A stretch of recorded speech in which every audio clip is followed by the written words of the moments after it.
Hi there, I'm David Temple, and welcome to another episode of the Thriller Zone podcast. I'm happy to welcome author, journalist, and podcaster Kris Tsetsi. As you will soon learn, she's a woman of many talents.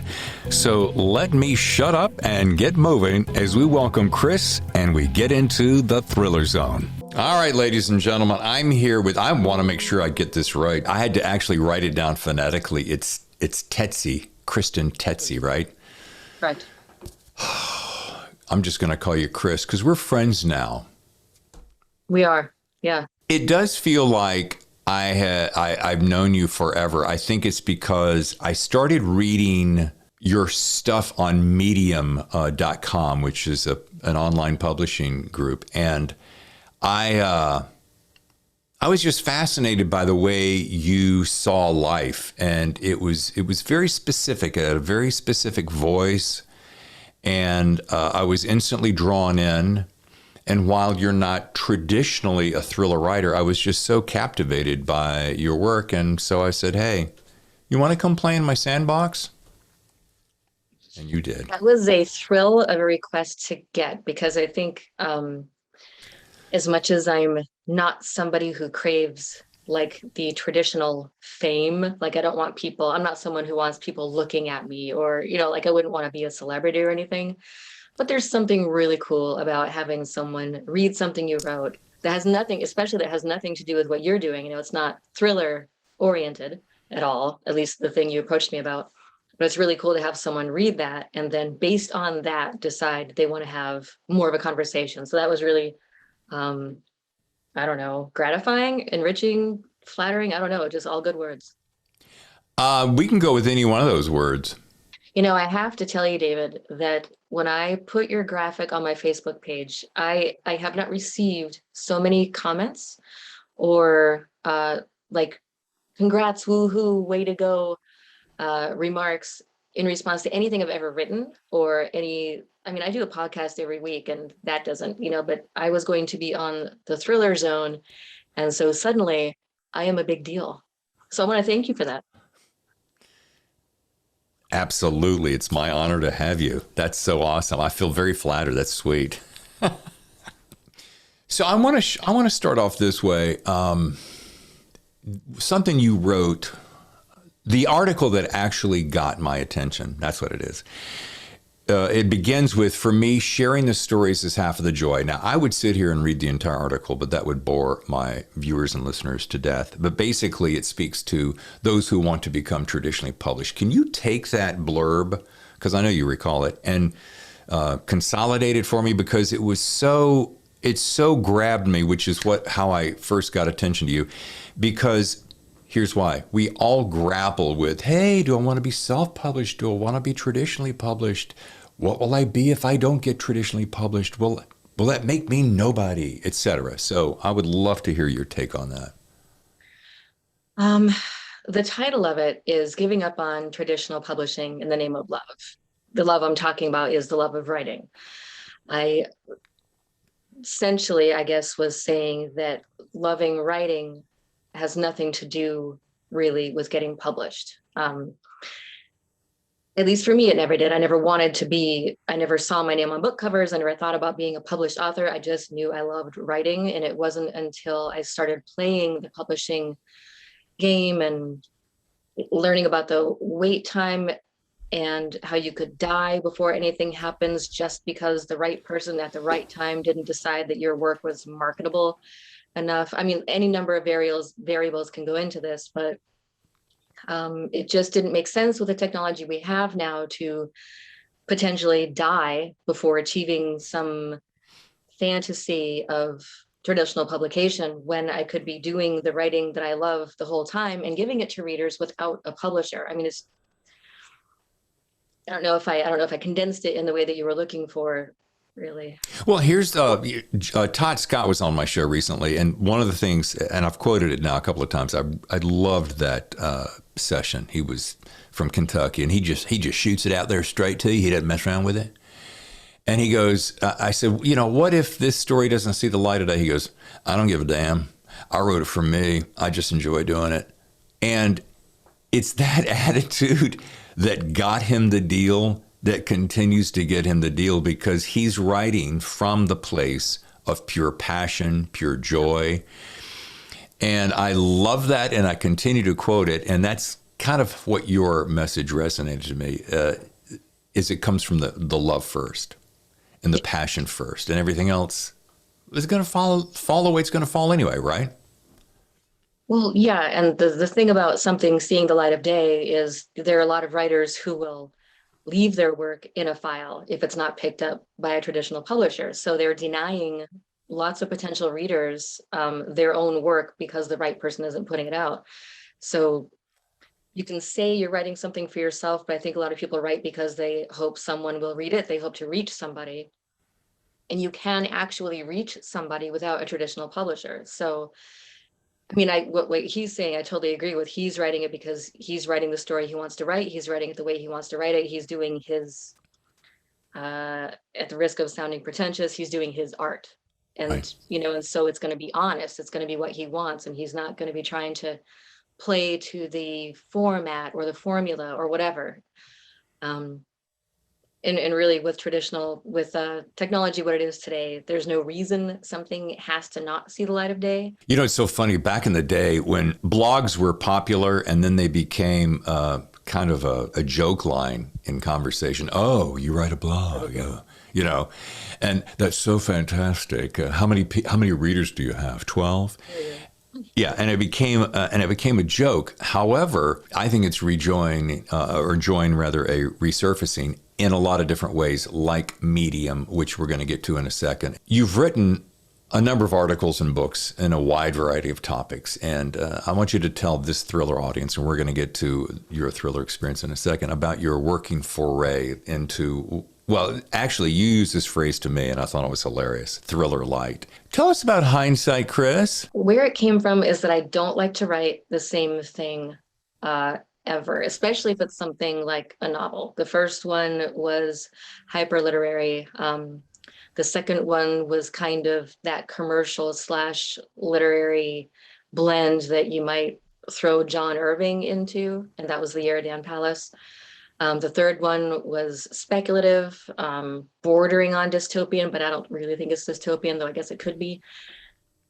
I just get a story in mind and I want to tell it the best way it can be told, regardless of what genre it might fall into by accident. And so with Hindsight started as a screenplay.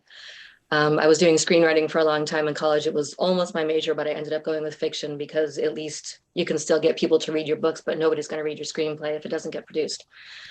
So it started as a screenplay, and then since, of course, nothing's going to happen with that, I decided to adapt it into a novel. And I only got part of the way through before stopping. And so what I'm doing now on Kindle Vella is putting it up in increments, bit by bit, in episodes, as a way to force myself to finish it.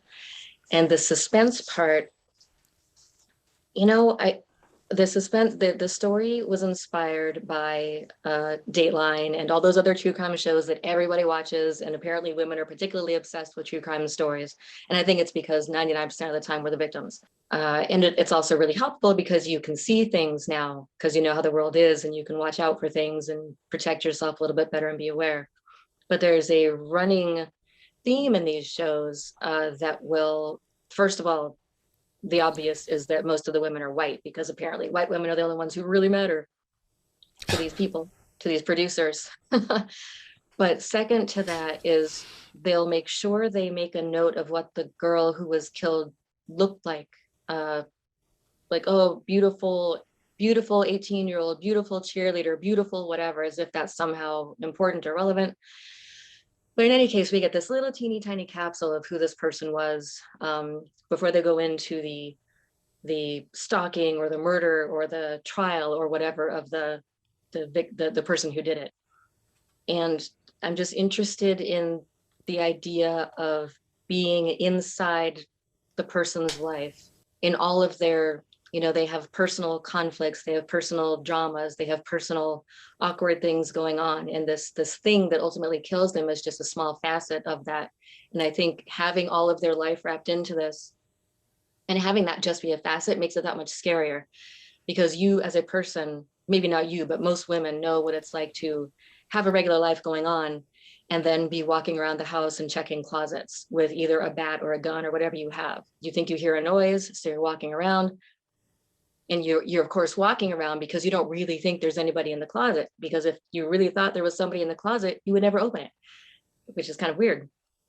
But there is this fear, and it's scarier, I think, if you're reading a character whose life is real and complex and not just about this scary thing, which can sometimes, like if it's just the scary and the person who's scared, it can seem a little, I don't know, less scary because you know what's going to happen and you know why. I don't know. I'm not explaining it very well, but I just wanted to tell the story of the victim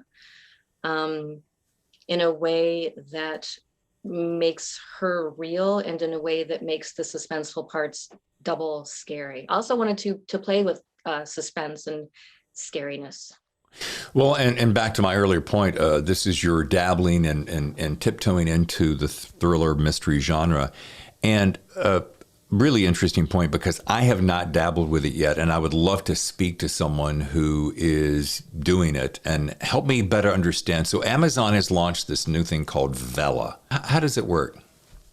You can upload anywhere from 600 to I think it's 5,000 words, but don't quote me on it. I'm right. I'm going to quote you on that right now. Oh no, you're writing it down. Yeah, 600 to 5,000. Kris Tsetsi. There's a certain word count that you can upload every time you upload a new episode, and I think you can upload at any frequency you want. So you can do. I was trying to do one every 2 weeks, but if you wanted to, you could do one a day. You could. I mean, you could really set your own frequency. As far as I know, it's not very reader friendly yet. I don't think, like when I put up a new episode, whoever is actually following it doesn't receive a notification that there's a new episode. And that's irritating, because then you have to notify, don't you think that if you subscribe to something, you should get an email or Well, something? yeah. Isn't that the whole purpose of this, getting our audience to subscribe, so that the minute you do that, then you get a notice saying, hey, a new episode of the Thriller Zone's just popped up. So you notify people, and the people whose addresses you have will then know that this new episode is available. You can rate it. You can like star and rate it, just like you would a book. But it turns out you can't rate or review each episode individually. I think you can only rate the thing as a whole. That's my understanding. I don't know if it's changed or evolved since then, but that's my last understanding. All right, let me interrupt here. In Medium, you do claps. So if I like an article of yours, I can clap once or I can clap 100 times. I'm not really... 50. Oh, up to 50? Yeah. How did you know that? Did you sit down and Because actually... I just tried it. I did. I tried it to see how far I could get. I was curious. I've always wondered, and now I know it's 50. Okay. So you can clap 50 times. Does it raise your position in the universe of Medium, for instance? It doesn't increase your exposure. It's just someone's really happy and sitting out there clapping a lot. I don't really look too far into how to know how much attention I'm getting. Like I'm not someone who looks at my stats a lot. So it's fair enough. Whenever if I visit a Medium article and I see that it has 1.2 thousand claps, I assume, a lot of people have read this, a lot of people have liked it. So it does, as a reader at least, make me think this is a very popular piece of work. Okay. So back to... I don't go beyond that. Yeah, and so to Vella, you can star... You like a particular episode, you can star it. We've got that. Now, how does one get paid for that? Do you get paid per, like if you're doing one chapter at a time, do you get paid per chapter? There are tokens that you use tokens to read each episode. And the number of tokens an episode will cost you as a reader is dependent on what the word count is for each episode. As I understand it, Kindle, Vella, once you sign up as a new reader, you get, I think, 200 free tokens.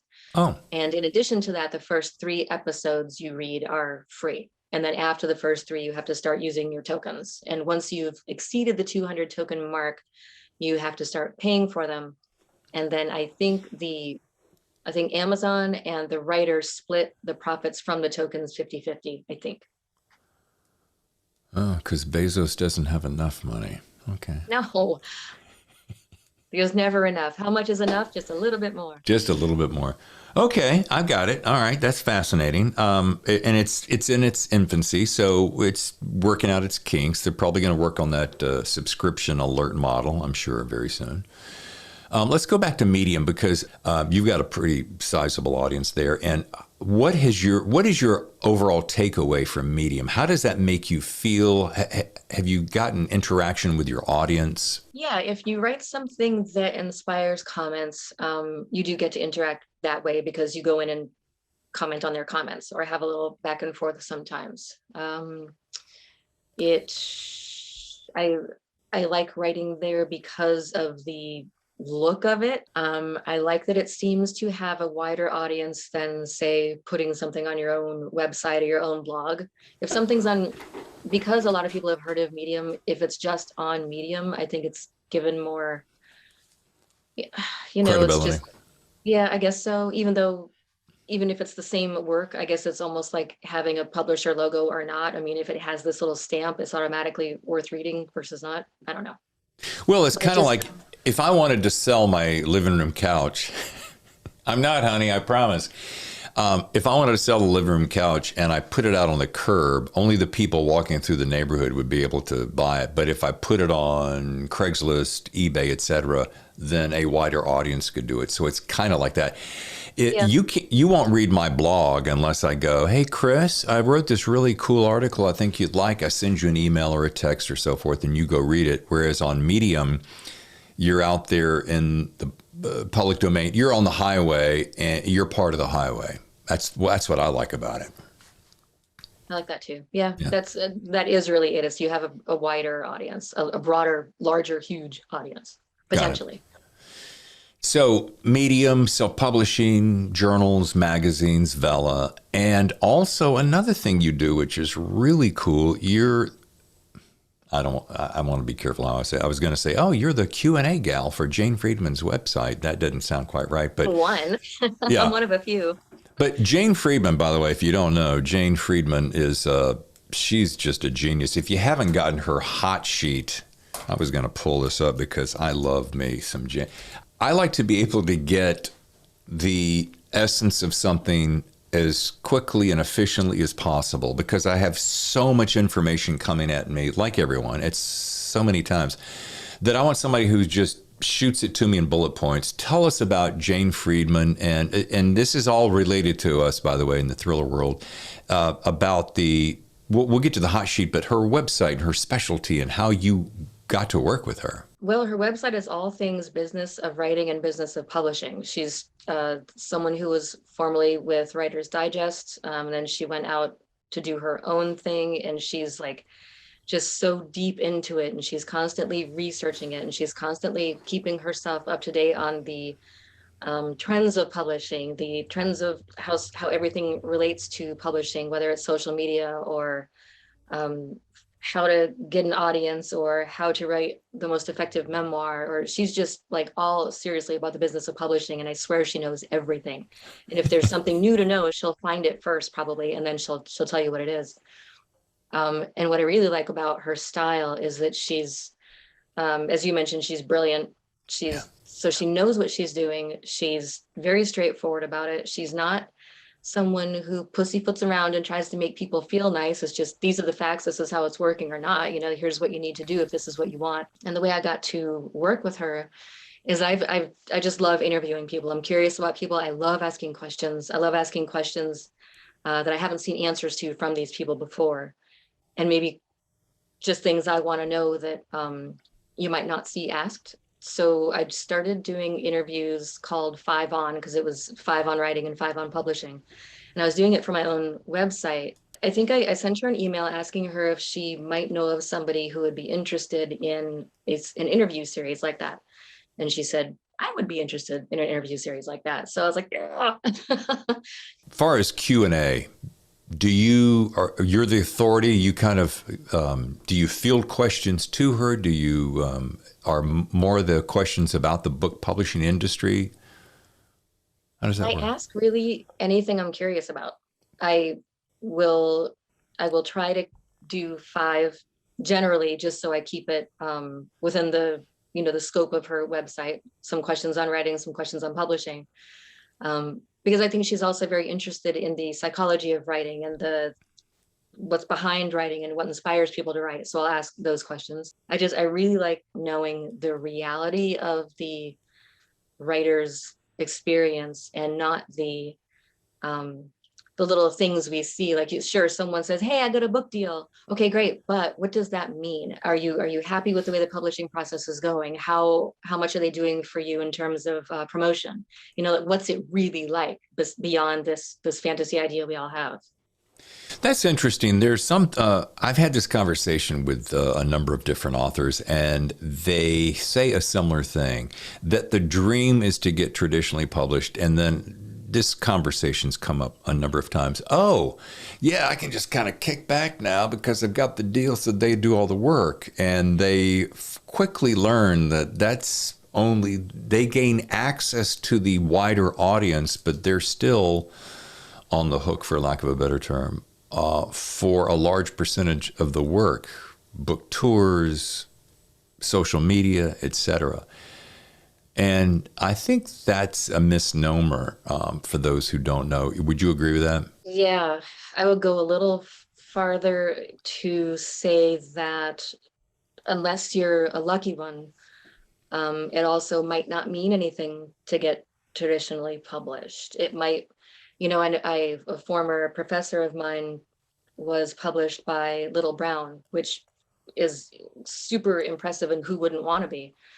But it's very unlikely that a lot of people have heard of his book. So it doesn't, and I think that happens to a lot of people. There's a guy I used to know from a writers group who is he's just an incredible writer, and he has been published traditionally, but I think a lot of people haven't heard of his book. So I don't think you're making money just because you're published traditionally. You have the line, like, on your resume, basically, but I don't know that it, in a lot of cases, does much more for you than self-publishing would.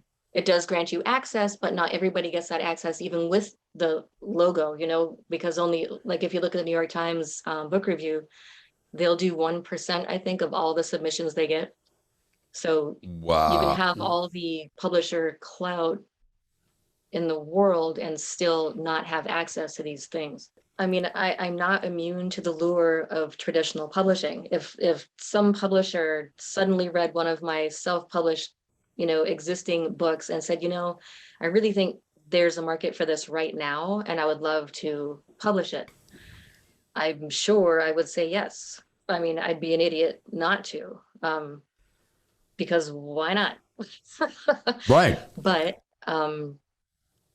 you never know how tricky it could be. I mean, what if they were to say something like, well, how about if you take these 2 chapters out and update it and change it and make it like this? Like, if they wanted changes, and if they wanted to put some girly nonsense, something on the cover just to indicate this is a book with women in it, written by a woman. I don't know if I would need publishing that bad to say yes to that, so it's Yeah. not like a definite yes. Speaking of that in a tangential way, so this is the book that I read, The Year of Dan Palace, by Kris Jane. No, don't be confused. This is the same gal. I enjoyed it, by the way. Thank you. I did want to ask why, and the fact that you mentioned, hey, does it have to say a woman's name and show a woman on the cover? Why did you choose in this particular instance to come up with a pen name? How did you come up with Kris Jane? And do you think, 3-part question, and do you think pen names are necessary if you want to write in different variety of genres? I went with Kris Jane because after Pretty Much True, my first novel, which was originally called Homefront, but after Pretty Much True came out, I was getting myself interviews and, just marketing my butt off. And I would get questions like, so you must have written this for other military spouses, or, and by the way, Pretty Much True is the story of a woman whose soulmate, for lack of a better word, has just gone to Iraq at the start of the war in 2003. And so this is the very deeply intimate psychological and emotional aftermath, I guess, or experience of wondering every second of every day whether the person you love most in the world is going to get shot or beheaded or something. So yeah, questions like, did you write this for other women? And, oh, well, what's, where's the action in waiting, like during a war? The understanding was what's the story about a woman at home when compared to the story of a man at war? Not only did it, I guess, support the idea that a story by a woman or about a experience that is traditionally had by a woman is somehow seen as less relevant or certainly not universal. It was also a automatic shutting off of an interest and an awareness of an experience that people have been having since the start of wars. Anytime somebody has loved somebody who's gone to war, they have experienced something like this. They have been deathly afraid. They have been waiting for that bad news. And it impacts every single day of that person's life in a very strange emotional way, a very strange psychological way. And I think it's an important aspect of war. Every bit as important as the guy who goes to war and sits in a supply office and sees no action. There are so many different war stories that it seems just as worthy of putting out there. But the fact that it was about a woman by a woman was starting to get on my nerves in terms of the questions I was being asked. Sure, this must be for other women. No. Was Tim O'Brien, was the things they carried strictly for men who were soldiers? No, it's assumed that this is a story people want to learn more about, as was mine.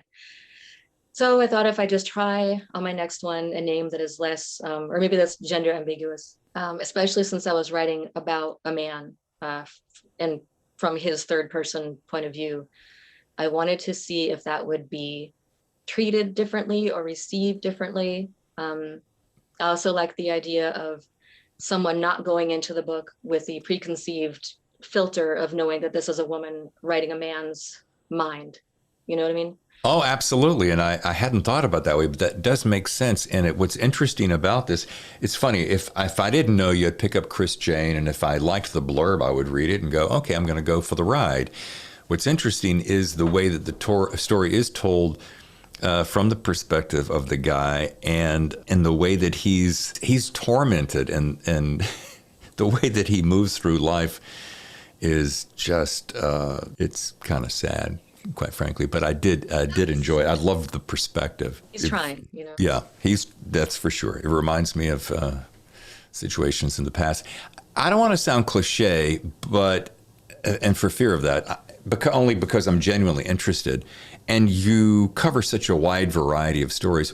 Where do you find, and I know everyone's asked this, but where do you find your inspiration on any particular topic for any particular story that you're writing?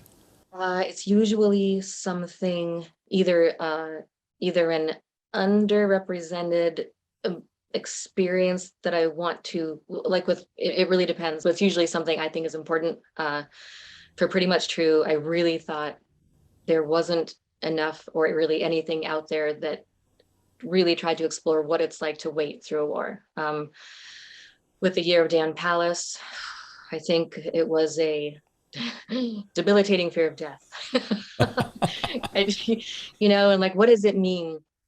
You want to, you're going to die. You want to live life to its fullest, but what does that mean? And how does that impact other people in your life? And is it worth living your life to the fullest if that doesn't enhance anybody else's life, or if in fact it disrupts theirs? With The Age of the Child, I am a person without children who is a pro-choice person. And I was starting to get really frustrated by the hypocrisy of the, in quotes, pro-life position, because it encouraged the birth of babies, but it didn't care where these babies ended up. It didn't matter whether they were wanted. It didn't matter whether they would end up with parents who lock them in cages and starve them. Just have them. And so The Age of the Child addresses that hypocrisy and takes reproductive rights restrictions a step further by flipping things over, just to try to give a perspective to people who take for granted that their having children is also a choice. And the one I'm writing now, the hindsight one, is really about capturing a real life behind a crime, and also pointing out that this control we like to think we have, this it'll never happen to me idea a lot of us have, that gets us into trouble, can really get us into trouble. It's not, everything's not a movie. We're not always going to be victors. Need to be careful. This is a completely random thought out of nowhere, but because I've read your material and I've gotten to know you through social media, I think you have such an interesting perspective on life. And I almost caught myself earlier asking, you made a comment about women being 99% of the victims, which is a sad truth. And I often wonder, why aren't there, this is going to sound weird, why aren't there more female serial killers?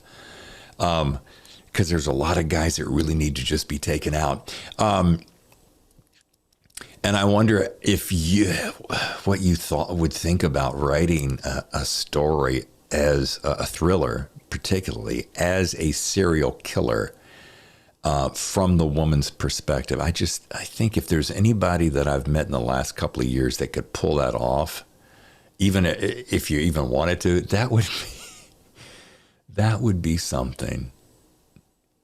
It's funny you say that, because when I was in grad school in a workshop situation with a particular instructor, I wrote a short story about a rapist from the female perspective, and she was the one raping the guy at this party. And I was pretty convinced it was believable. I mean, I gave her her own. She didn't have the same motivation a man might have, because she's not a man. But she had her own reasons for doing it. And my instructor, who I think was a little bit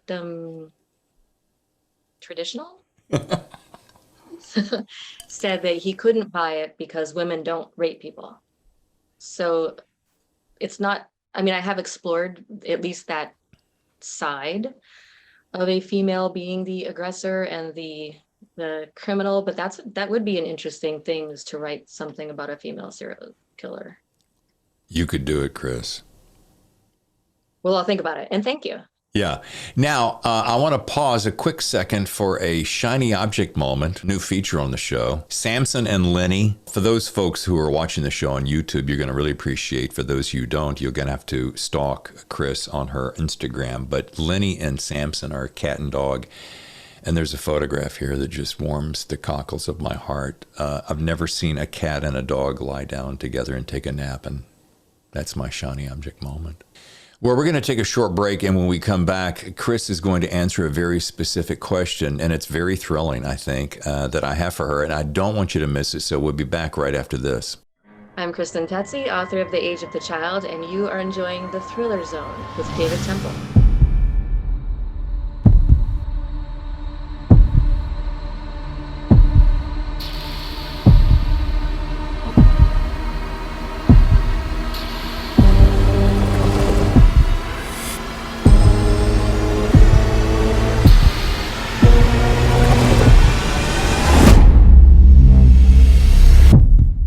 Poser, available now.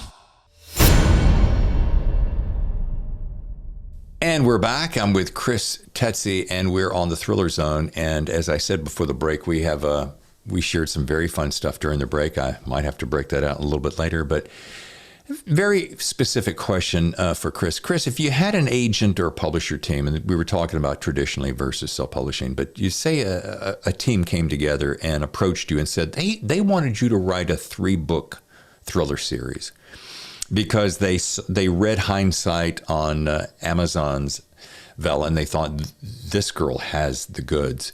Who would be your protagonist, and what would be his or her secret sauce, power, mojo, etc.? And I know we just before the break talked about serial killers, so if you wanted to include that as a possibility, it's certainly your prerogative. Well, since the serial killer was your idea, I can't steal that to answer this question. Although I would certainly keep it in mind because fun. First, I would probably say, no way, I'm not writing a series. I don't want to ever write a series. I don't want to spend that much time doing the same thing over and over. But the same thing over and over thing does lead to the kind of series I would do. And that would be someone who is a girl who starts out young. The first book would be when she's really young and something happens, or she sees something that sets her on this path of probably not revenge, but just trying to maybe make a change based on whatever occurred in her youth. And she would be learning throughout the series. I mean, first she'd be young and learning certain things, then she'd maybe be a little bit older and trying certain things and really messing up. And a lot of books, people just know how to do things. Like even in Hannah, in the movie Hannah, she's taught stuff really young from her dad. So by the time she has to actually put her stuff into action, she doesn't really mess up. She knows exactly what she's doing. She's already an expert. I want my character to think she has a really great plan, think she's got everything all figured out, and then get really, really badly injured or just thrown out in, somewhere really, really bad where she has to save herself. She needs to learn. She needs to mess up and learn like people do. That would be the series, and it would allow me to have her world when she's young, and then when she's at that really awkward little age, and then a little bit older. And so there would be so many changes going on around her and in her life, in addition to this mission that she's on, that it would be interesting for me as the writer. I love that. I think, to your point, I love the fact that someone didn't just pop on the scene with all these magical talents, that she had to literally go through fire to be able to learn them. I loved that. Have you ever sat around, back to the thriller aspect, and the fact that I teed you up with this serial killer, do you tap into your dark side? Do you have interest in tapping into the dark side? Everyone has one. I would just love to know what Kris's dark side looked like. Do you mean violent side? Dark? Or just less than rosy? Well, something tells me that you fill in the blank. I don't see you as being I don't perceive Not you as being a violent. violent person. No, I can't imagine that with dogs and cats and turkeys and deer and nature around you. But revenge, maybe that's a good thing. I wrote my dark side comes out a lot.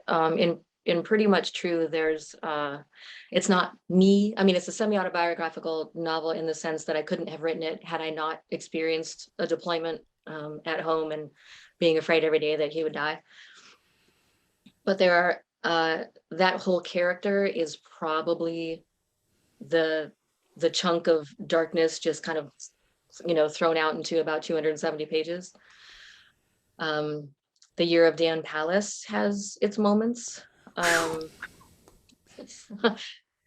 And The Age of the Child too. There's a scene in The Age of the Child where people are because birth control has been outlawed and abortion is, you get a life sentence in prison for abortion in this novel. You see there's like a spot at a fountain where everyone's sort of abandoning their babies. They've just found this abandoning spot where they put all their unwanted kids. So I guess I explore my cynicism or disappointment in humanity in that way. Yeah. Yeah, that is rife with conversation. Wow. Oh, it makes me want to pick up that book and read it now. Awesome.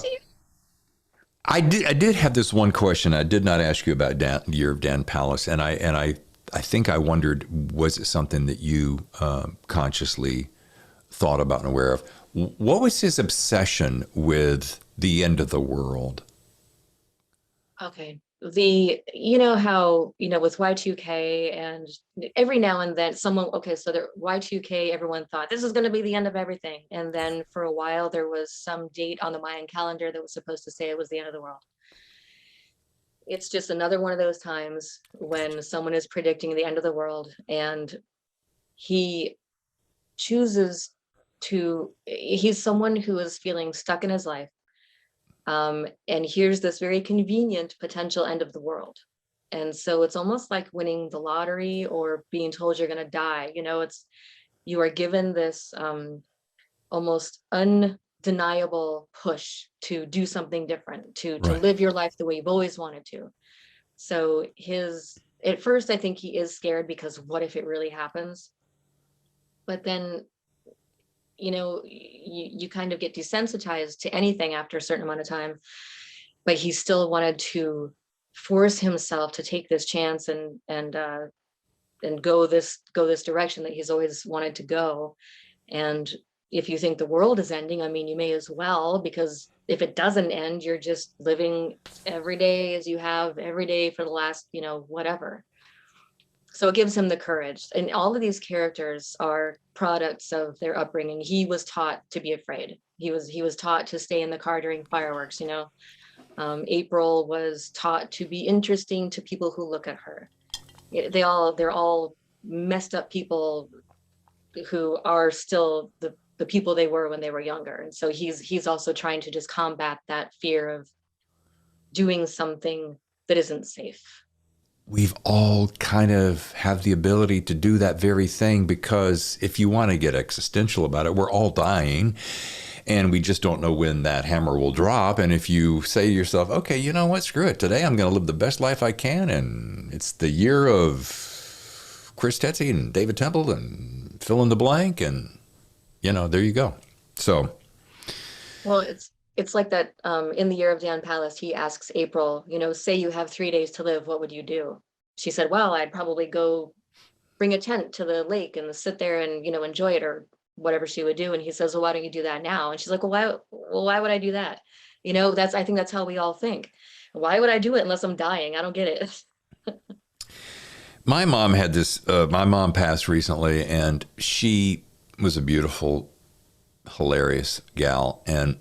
But she grew up in the Great Depression, and she was an artist. So she painted and sketched and wrote, which is where I got my artistic side.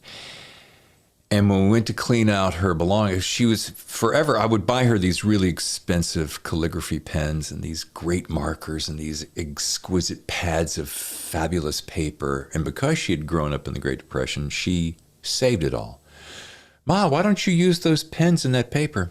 Oh, I'm saving them for a special day. When I get that inspiration, do that special thing. Well, how about do it today? And every once in a blue moon, I'd have her break it out and break out a great pen, and she would just sketch away, and we'd had the greatest time. But without me around, she would then put it aside. Well, when we went to clean up her belongings after the fact, there were stacks and stacks and stacks, because she never got around. She was saving it for that day. And it's kind of sad, not to be melancholic, but it was kind of sad because, break out the pads and pens and use it today, It's like Janis Joplin says, if you buy it today, don't wear it tomorrow. I don't know if I quoted her exactly. She's on one of her CDs or albums, I guess. She's doing one of her talking bits in between songs and says, if you get it today, don't wear it tomorrow, man. It's all the same blanking day. Yeah, I like that. As we get ready to kind of wrap it up, I always like to come down to a little litany of my rapid fire questions, and there's no right or wrong. It's just kind of fun. And you made a comment that you liked my questions, so I hope you'll still like them. We'll see. She says with this look of, well, let's see what you have, David. First of all, here's an easy one. Where do you see yourself in 5 to 10 years? And specifically, side note, your husband is retiring soon, right? Yeah, he's turned everything in. He just has, in a few days, he's fully retired from the military. Yeah. Awesome. Well, good luck, and please tell him thank you for his service. I will. And I hope that this question, where do you see you two guys in the next 5 to 10 years? And it could be writing or otherwise. Writing would be kind of cool as an answer, but doesn't matter. I will probably still be writing unless I reach that point people sometimes reach where they figure, I've done enough. I've been doing it since I was, 13. I'm tired of it now. Probably still writing. He also is an airline pilot. So he'll probably still be flying, which is fun. So that's good. Awesome. But yeah, writing and flying. Excellent. Good combo. What's the ultimate dream for life, and do you have one? Do you have that ultimate dream? Man, if I could achieve blank, or if I could get to this place blank, do you have one? Inner peace. Mm. No more fear of my mortality. That would be golden. That's gorgeous. I have never had that answer. I love that. No fear of mortality. What's the best description of success to you? Happiness with what you're producing. On a scale of 1 to 10, 10 being a master, where are you in cornhole competition? Oh man. So you must know from my fantastic Instagram feed that at a retirement party, I played cornhole for, I think, the first time. If I ever played it before, I don't remember. I did get 2 in a row, which was very exciting, but I was awful the rest of the time. So on a scale of 1 to 10, I will say, let's just give me a 2. Okay. I love me some cornhole. Throwing a beanbag at a piece of wood with a hole in it gives me great joy. I'll admit it. It's fun. I want to own one. What's your favorite part of the writing journey? Revising. I hate a rough draft. I love to yank out chapters and throw them away. I love drawing big X's through stuff. I love perfecting to the extent that one can perfect a sentence. It's just, I love that part, the molding and the shaping and the tightening and I love seeing the excitement on your face when you say that. My wife, for quite some time, has been my initial beta reader. And when she first did this on 3 books ago, it terrified me. But with time, it pleased me. And she'd be reading something and she'd go, yeah, honey, no. And I'd be like, oh. And with time, I mean, you've heard the phrase, if it doesn't move the story forward, then get rid of it. But boy, with time, it really became something that I oddly looked forward to because I wanted to find out, all right, what have I just babbled on about and I need to just get rid of? So yeah. I'm with you. I share that passion. Least favorite thing, something you really dread. blank page. Blank page. Okay. So the what comes next. Got it. Do you believe, off the cuff, do you believe in writer's block? No. Good. Can I do a little point of clarification on writer's block? Please do. Okay. I think there are times when you just don't want to write, where you just don't have it in you. And I think too many people see that as a bad thing when sometimes you just need a break and it's perfectly fine to take one. Okay. What was our other question? Well, I'm gonna back you up on that because I have found this, that at a point when you're forcing something, I have found this to be absolutely the best. You know what I do? I shut it down. I go for a walk. It could be around this loop where I live. It could be down to the beach, which is 1.4 miles. Change my scenery, breathe in some negative ions, go back, and I've reset. So I'm with you. A lot of times, a lot of people, oh my God. I'm like, just. Also, what's wrong with just going with it? What if you don't write for a week? What's going to happen? Big deal. Exactly. I like that. Yes, when reading a book, someone else's book, you pick it up. What's your number one pet peeve? What's the one thing that you run across? You're like, oh, geez. Cliche. Whether it's a cliche or trite, usually if it's maybe cliche is too broad, something that's too obvious, a attempt to tug at my reader heartstrings, just like the low-hanging fruit of obvious tugging, I guess. I need to go back and look at my in the closet romance novels and see if you would just light a fire to them. All right, final question, Kris. Do you have a particular writer that you really look up to? As in, if you could have them over to dinner with you and your husband, who would it be, dead or alive? Well, I'd hope they'd be alive, of course, when they're sitting at your dinner table. But yeah, who would that be? And it could be 2 in case they're bringing a guest. Mm, I should have anticipated this question. No, I don't remember you asking, but I haven't listened to all your podcasts, so you may have asked this of someone before. Sinner. Writers I really look up to. I do look up to a lot of them because the ones I like are the people I have learned from, but do I want to engage with them is another question because you might learn things that you don't want to know about who they are. Oh, Your analytical mind is hilarious.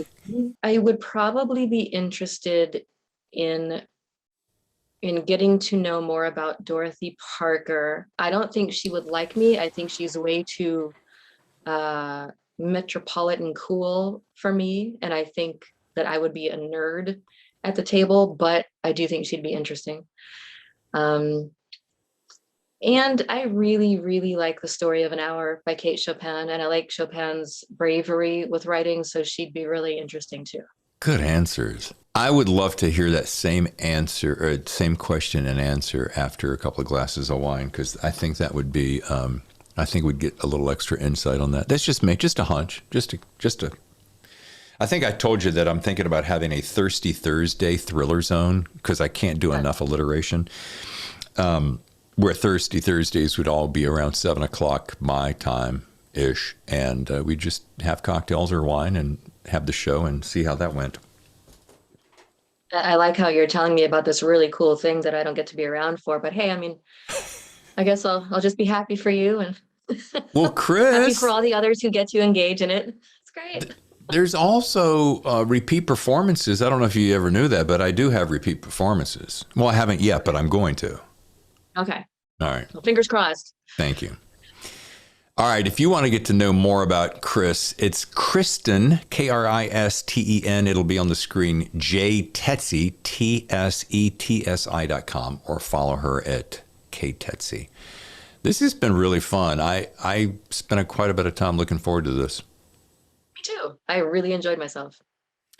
And on a flip side, since you are Q&A gal, is there anything you would like to ask as a parting question to your host? Well, yes, I would like to ask if, in addition to the thriller genre that you so love, if there's another genre you would ever consider writing. All right. Well, it is funny that you ask, and there are going to be a couple of people in the audience that are going to go, oh, brother, probably. But I have been toying with, I don't know if this is influence from my two sisters and mother or not, but I was at Thriller Fest at 2019, and I ran across some romance novelists, and they met me. And they said, would you ever consider it? And I'm like, God, I don't know anything about it. Yeah, but you know what? I bet it'd be a lot of fun. Long story short, we started talking about it. I'm like, I wonder if I could do that. So on a whim, last Christmas, 2 Christmases ago, no, it was 3 Christmases ago, I wrote a little sweet Christmas story as an homage to my mother who had just passed. And in it was a love story. And so many of I didn't even publish it. I just did a short run print and I handed it out to my friends and family. And I had so many people write back, oh, David, you should write some more romance novels. And so that's a really long way of saying I would perhaps consider that. I would have to write it under a pseudonym, of course, because it really doesn't mix with the thriller genre. Yeah, that's the thing about that. Pen names, that's when they're really useful, is when you want to switch genres. But so people have said, yeah, you should write more of these because we really enjoyed this. This was really good. We were wrapped up in it. But you would also have to have enjoyed the process, right? Because that's if you're writing a romance that would probably be a novel, which takes a lot of time and a lot of attention, as any novel does. So of all the genres to choose, it must be something that you really enjoyed doing. I really did enjoy it. It was a Christmas story. It was very, and I almost hesitate to say this, but it was very Hallmark. I had just come out of a really dark story that I'd finished called, I think it was Devour, which was about a prison warden was a cannibal. And a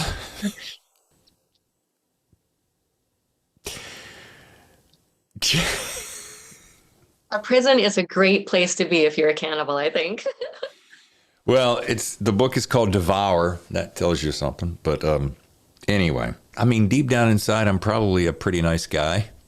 But I just have all these really dark characters that I create. So, yeah. Great question. Thank you. Thanks for answering. Yeah. All right. Well, thank you again so much for your time, Kris. This has been fun. It has. Thank you very much for having me. Thanks, Kris, for hanging out, and we're all rooting for your next venture into the thriller world. Now, on next week's Thriller Zone, I'm psyched to welcome thriller writer and, get this, 5th degree black belt in Tushindo ninja martial arts.